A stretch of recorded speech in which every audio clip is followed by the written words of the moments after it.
Hello, my little historians, and welcome to lesson 843B, Marbury versus Madison. A very important lesson, a highly tested lesson. In the last 7 years, they have tested this lesson 8 times. So I hope everybody brings their A game and pays very close attention. So let's begin with what the expectations are when you enter the classroom. You should already be logged into Google Meet as well as into Google Classroom. And if you go to Google Classroom, go to the classwork tab. I know everybody's instinct is just go, okay, I'm just going to go down here. Don't do that. Go to the classwork tab. Because if you go to the classwork tab, then it will take you to the specific assignment we are looking for. And as you can see here, we not only have the assignment, but we also have the exit ticket in the Google Forms. That's going to be very important. We've got the online textbook, we've got the perfect study guide, and we have the final presentation that we are going to use. So let's just go ahead and open up all of those right now. So there's the assignment. Here is the Google Forms for the exit ticket. We'll also need the online textbook and the perfect study guide.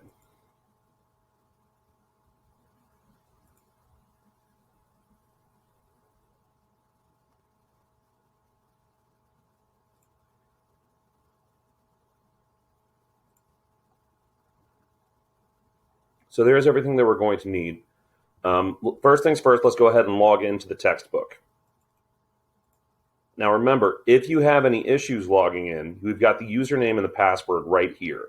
So all you need to do is just copy and paste those into the login and everything will be just fine. Plus, if you take a look at the assignment, you will see that it says use pages 269 to 270. So we're going to go ahead and go to the website. I've already got it pre-logged in. Log in.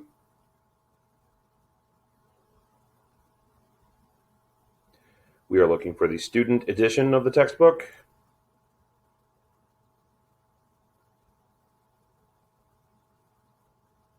And then from there, once it's done loading, we'll go to page 269.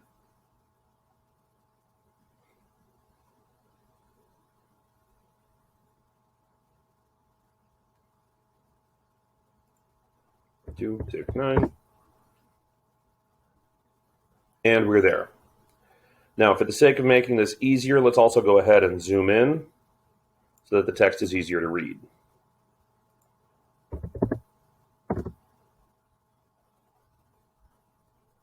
Give that a second to load. Meantime, we can go ahead and close the login page for the textbook. We can go ahead and open up the assignment.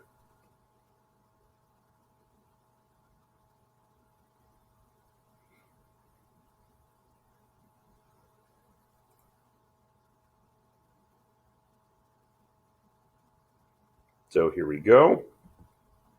So let's go ahead and get started on the bell ringer while we wait for our textbook to catch up.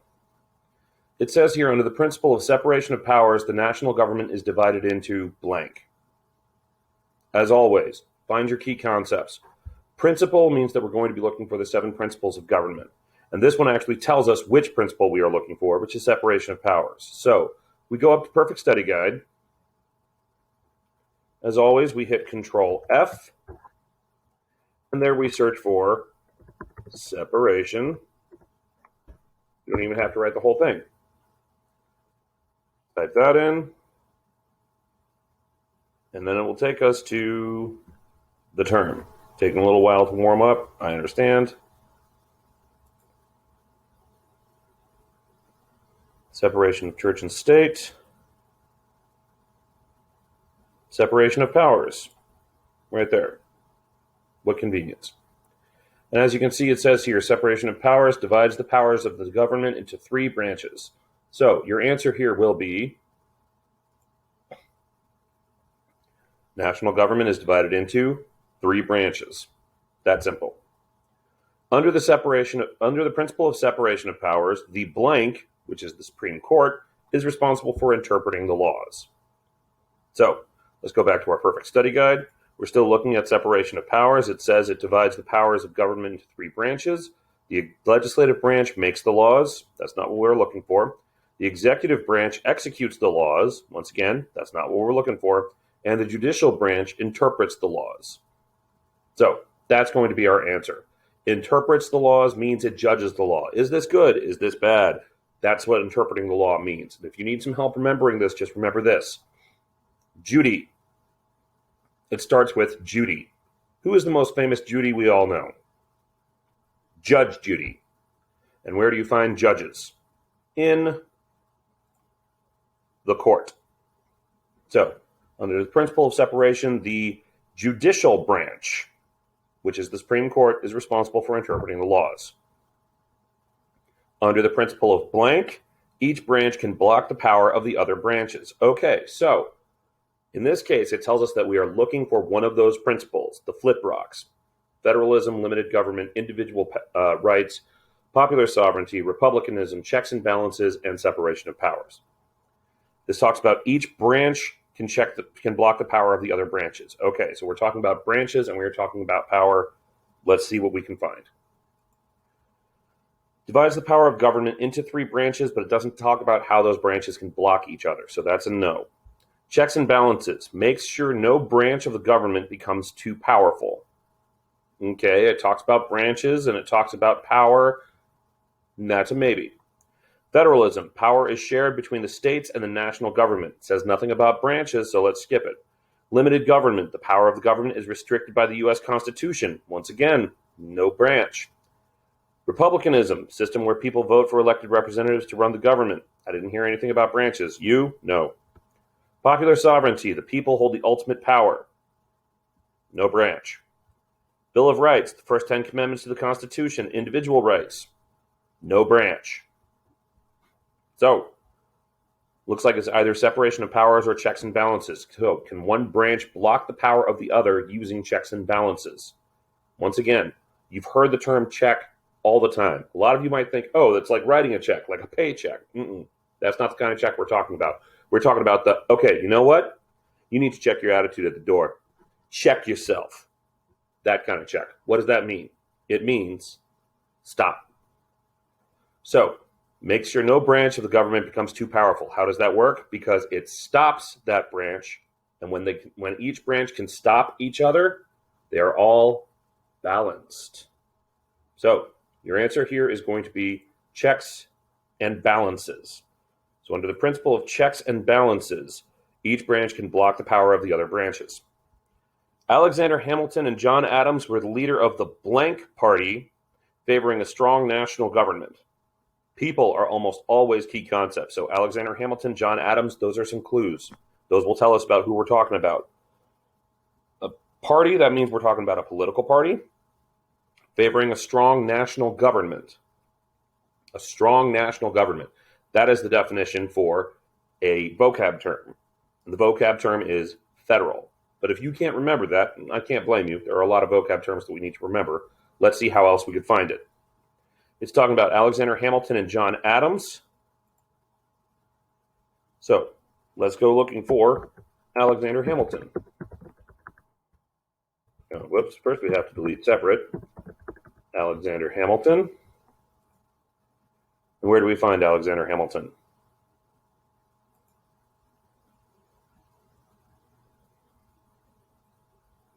Okay, so it says here, Alexander Hamilton, Federalists. Is that the Federalist Party, however? No. No, it is not. These Federalists are talking about ratification of the Constitution. So, Alexander Hamilton, is he part of a Federalist political party? Maybe. James Madison, is he part of a Federalist political party? Absolutely not. So, don't think of these Federalists. Let's go looking again.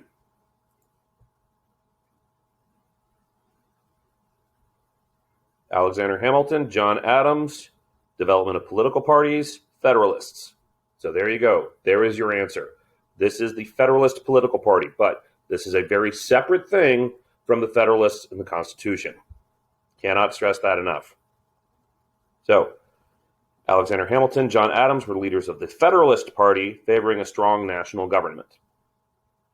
Before Jefferson's inauguration, John Adams appointed dozens of, this one is not in the perfect study guide, I'm just going to go ahead and tell you, Midnight judges. Midnight judges. Why are they called midnight judges? Well, if you remember, recently, Joe Biden was sworn in as President of the United States. So he was sworn in on a Wednesday. So imagine if on Tuesday, President Trump said, I want you to give all of these jobs to my friends. And in a way, he did do that. But the bottom line is, the day before President Trump lost power, he wrote a bunch of letters saying, do these for me at the last minute. So when President Biden comes in, is President Biden going to break his neck trying to make certain he delivers those letters and does these last favors for President Trump? No. And that's the same principle that's going on here before Jefferson's inauguration. John Adams is signing all of these letters saying, I want you to make these people judges. And he is signing them right up until midnight the day before. That's why they're called midnight judges. Make these guys judges. And then he leaves them on Jefferson's desk. If you were Jefferson, would you send those letters and make people judges? I don't think you would. I definitely wouldn't. So let's take a look at the next page, shall we? What was the Judiciary Act of 1801? Now, as always, moving forward, I'm going to include page numbers so that you know exactly what page you need to be looking at. The name of the lesson is Marbury v. Madison, and the page we're going to is 269 to 270. So let's go ahead and go there.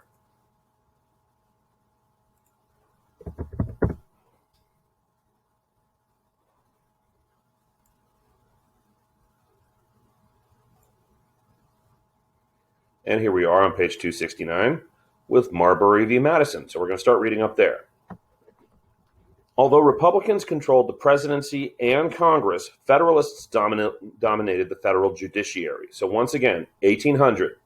What happened before 1800 was Federalists were in charge of the president and the Congress and the judiciary.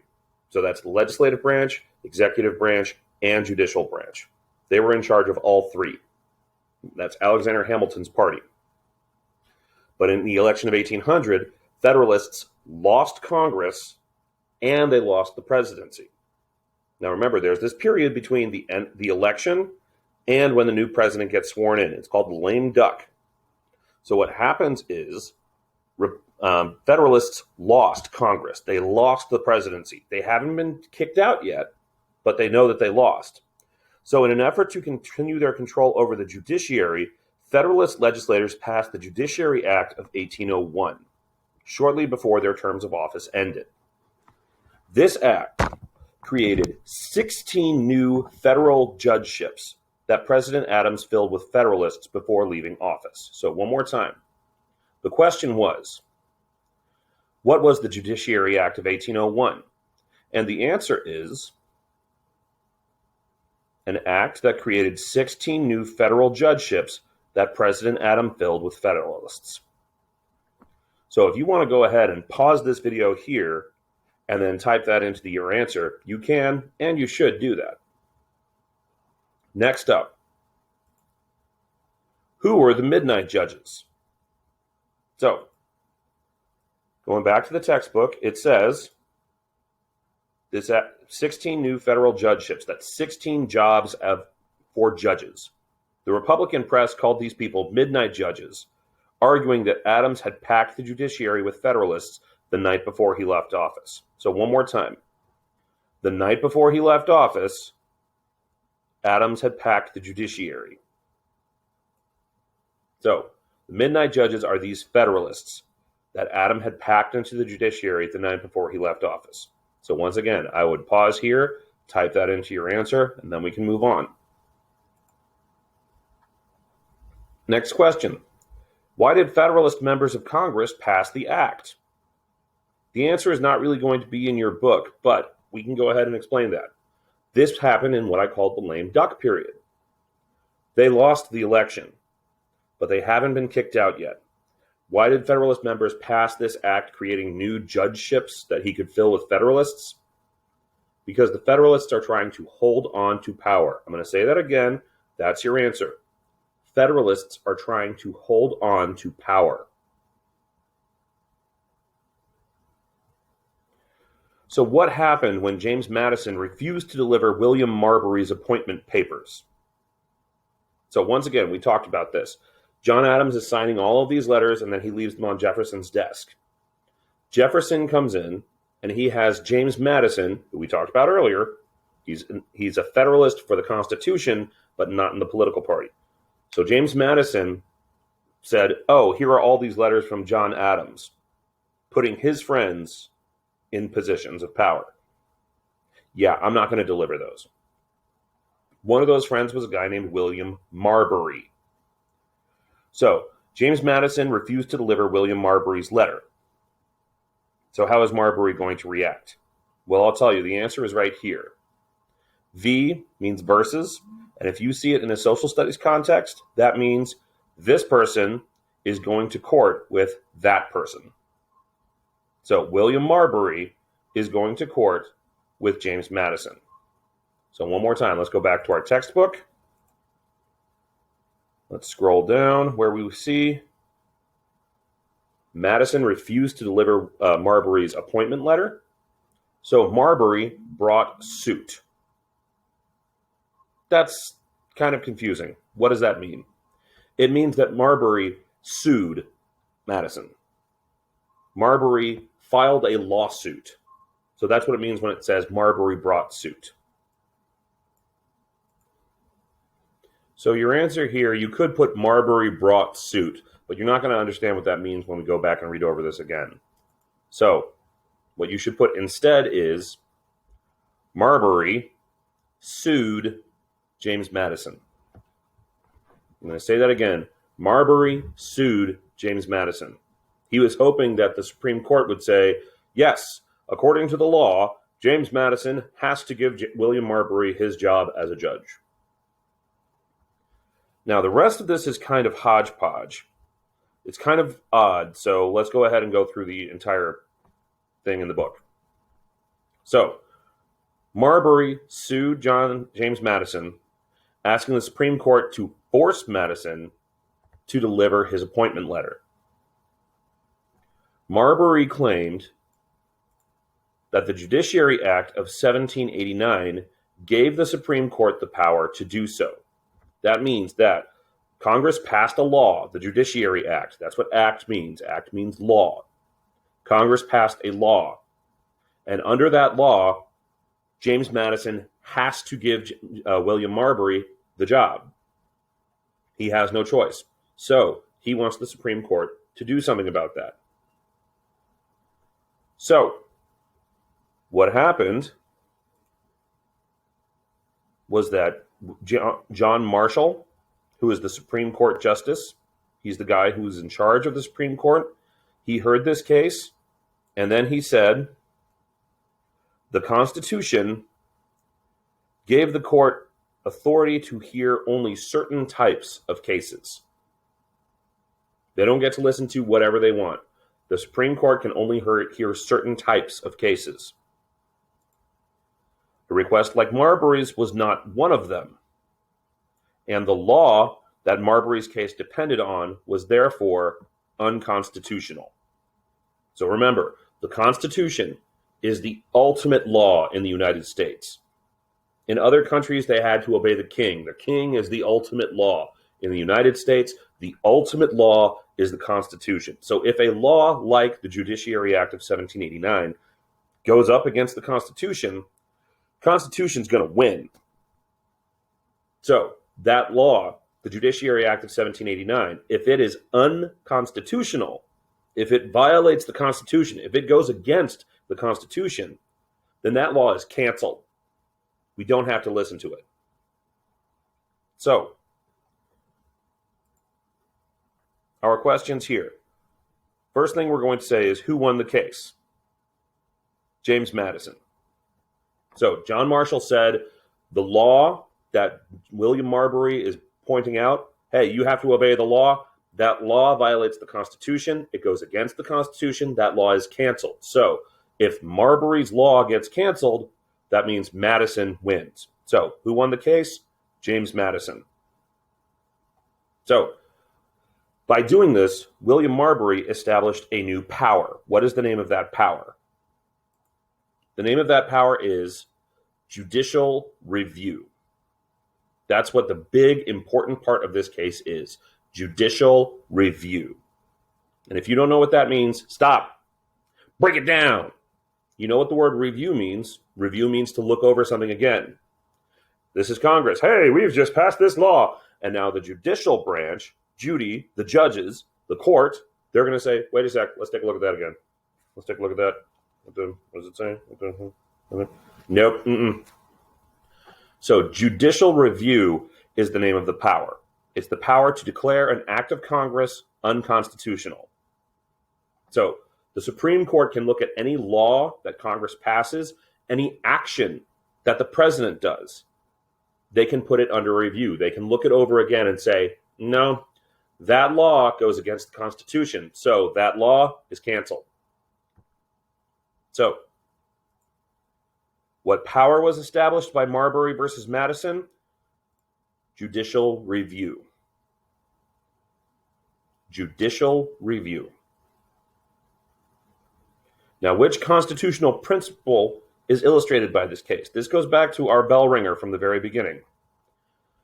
Seven principles of the Constitution, but only 2 of them talk about branches. We have got the separation of powers, which says the national government is divided into 3 branches. The legislative branch, Congress, they write laws. The executive branch, the president, they enforce laws. The Supreme Court, the judicial branch, Judy, judges, Judge Judy, the court, they're in charge of interpreting the laws or judging the laws, reviewing the laws. They look at the laws, say, does this violate the Constitution? If it does, it's canceled. So this is not what powers are given to them. This is checks and balances. How the Supreme Court can block the power of Congress. The Supreme Court can check the power of the president. So that's what your answer is going to be down here. Which constitutional principle is illustrated by this case? Checks and balances. So one more time, we don't want the president having too much power. So if the president writes a law that goes against the Constitution, then the Supreme Court has the power to say, that goes against the Constitution, that law is canceled. So let's move on to the next page. So this is an analysis skills activity. So we just have to go over this whole thing one more time, and let's go ahead and do that. We're on page 269, where it will be easier to read. Here we go. Stop that.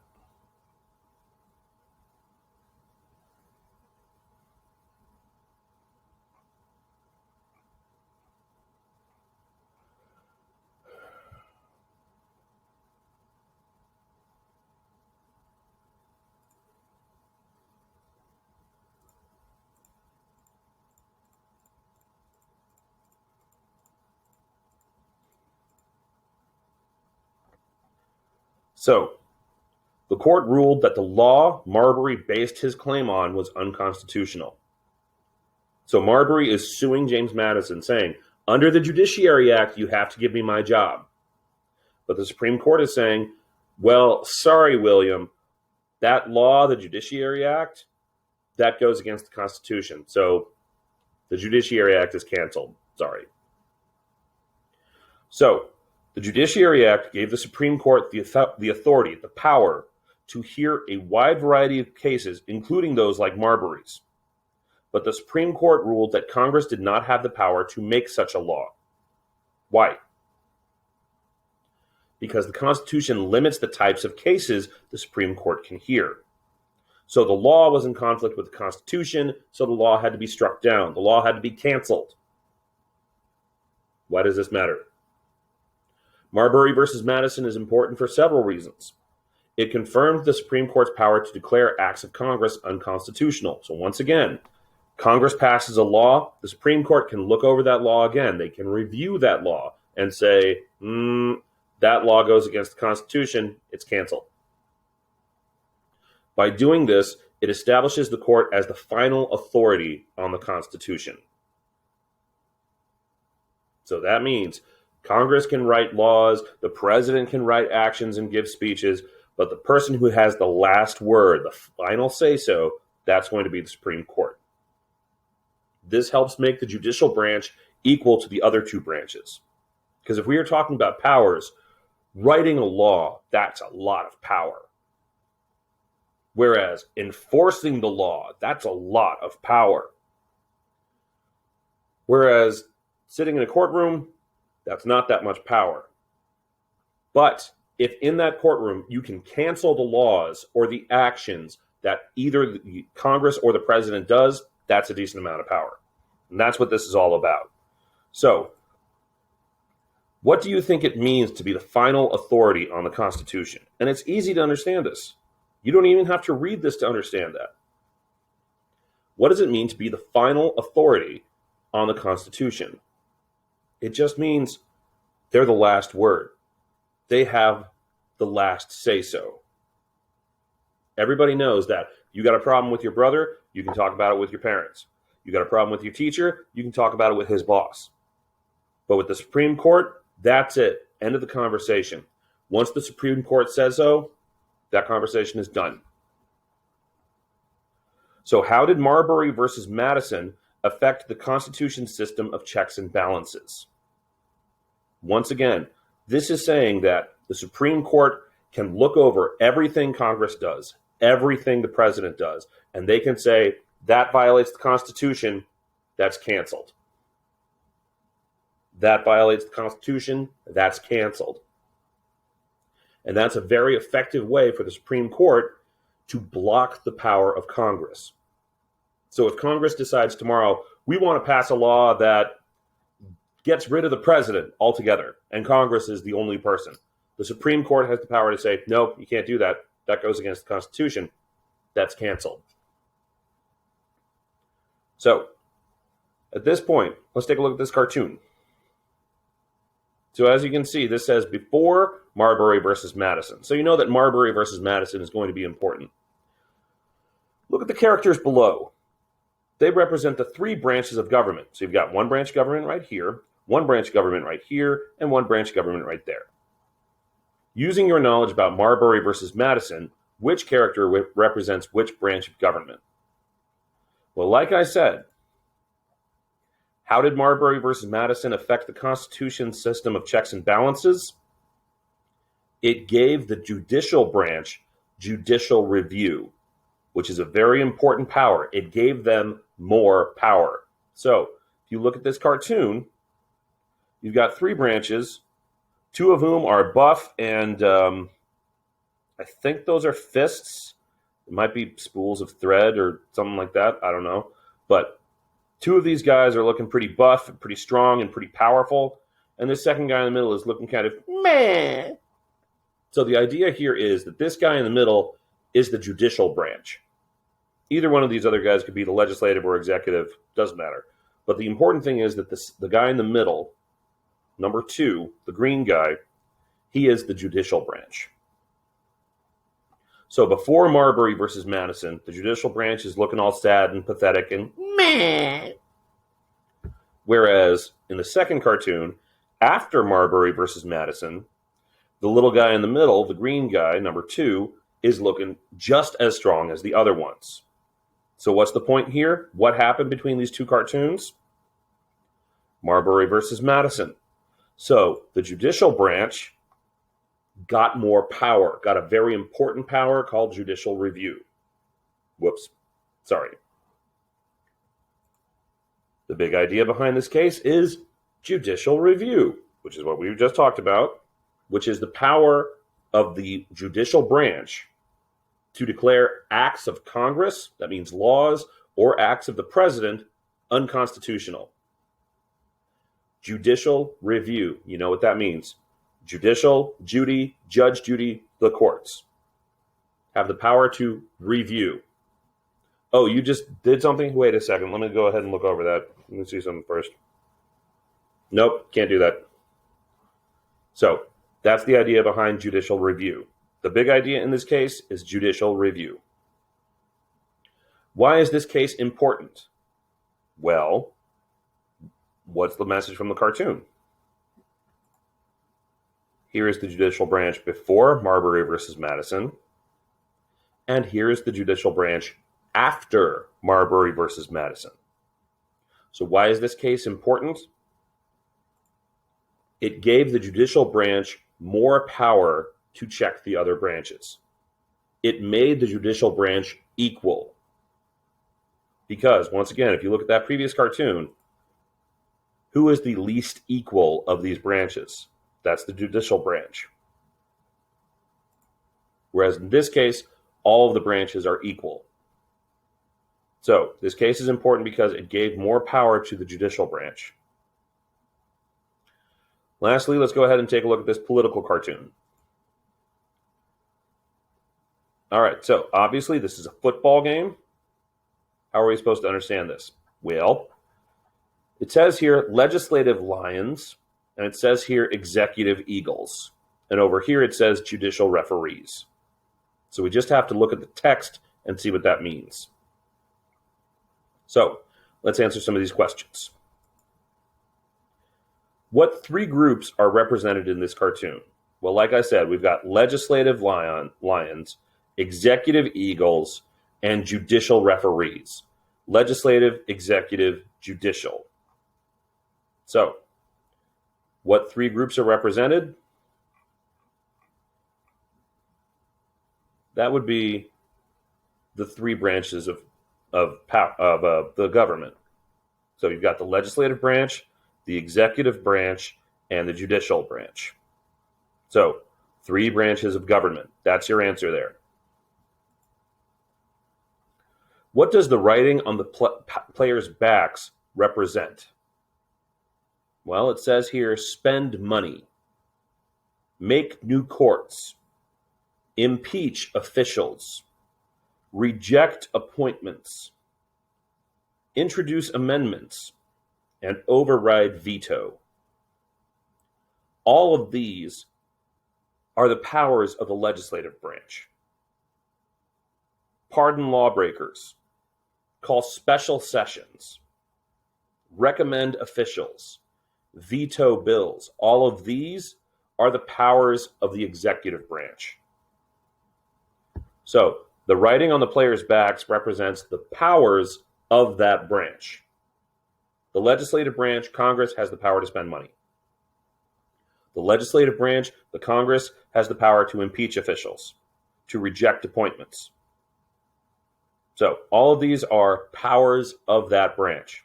The president can recommend officials, and Congress can reject those appointments. The Congress can spend money, the president can veto bills, and Congress can override that president's veto.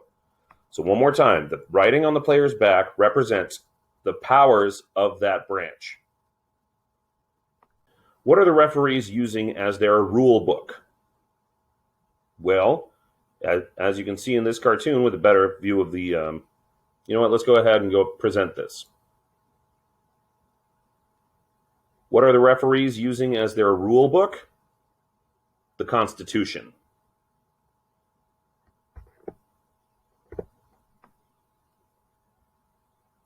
So what are the referees using as their rule book? That's the U.S. Constitution.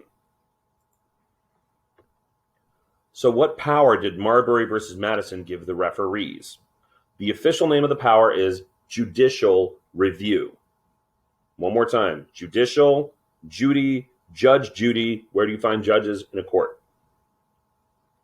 Review means you look over it again. And just like referees, when there is a play, either by the legislative branch or the executive branch, the judicial referees are there to observe that play and then say, nope, that goes against the rules. In this case, nope, that goes against the Constitution.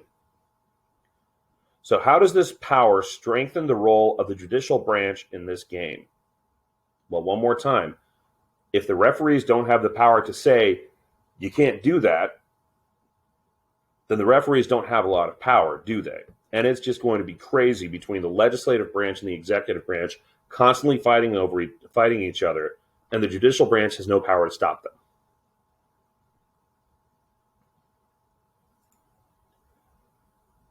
We're going to go ahead and skip this one because You guys don't understand what Facebook is, so don't worry about it. So now let's go ahead and take a look at our exit tickets. And I would like to remind you guys, these exit tickets you need to do in Google Forms. So here we are in Google Forms, and you guys need to be doing your exit tickets in here. So let's go ahead and take a look. Which precedent was established by the Supreme Court ruling in Marbury versus Madison? Now remember, these exit tickets are easy. They're STAR test questions, so they're hard. And when you take the STAR test, when you see questions like this, they'll be hard. But exit tickets are easy. They're just talking about the lesson you just learned. So it's easy. It says here, state courts lack the authority to hear cases challenging federal law. Let's find our key concepts in this possible answer. Did we talk about state courts at all? I don't think we did. So that's a definite no. Federal courts determine the constitutionality of a law. Now, we never used this term constitutionality, but we did use a term that is similar to it, unconstitutional. So we'll need to come back to this. This one's a maybe. The federal government has the power to regulate trade among the states. Well, did we talk about trade among the states at all? That's a definite no. State governments lack the authority to regulate federal bureaus. Once again, we didn't talk about state governments. We didn't talk about federal bureaus. So that's a definite no. So the answer here is going to be federal courts determine the constitutionality of a law, because we talked about how it created the power of judicial review. The Supreme Court can decide if an act of Congress or an act of the president is unconstitutional. If this law, this congressional act, is constitutional or unconstitutional. Next, we talk about John Marshall, who, remember, he was the Supreme Court justice on this case. What did John Marshall do? He promoted the public good. He maintained a strong sense of duty. He used clear language to discuss complex issues. So which action should be added to this list? Did he support the popular election of Supreme Court justices? Well, we were talking about William Marbury, who was appointed, not elected. He allowed slavery to extend into Western territories. We didn't talk about slavery. We didn't talk about Western territories. He wrote the Supreme Court decision that established the principle of judicial review. That sounds familiar. He upheld the doctrine of states' rights. Once again, we didn't talk about states at all. We were only talking about the national government. Last question.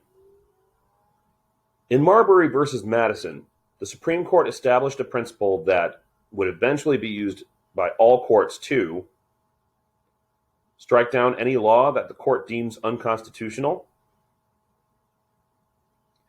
decide the outcome of contested election results, mediate disputes related to commerce between the states, overturn any impeachment that the court deems unsupported by evidence. So one more time.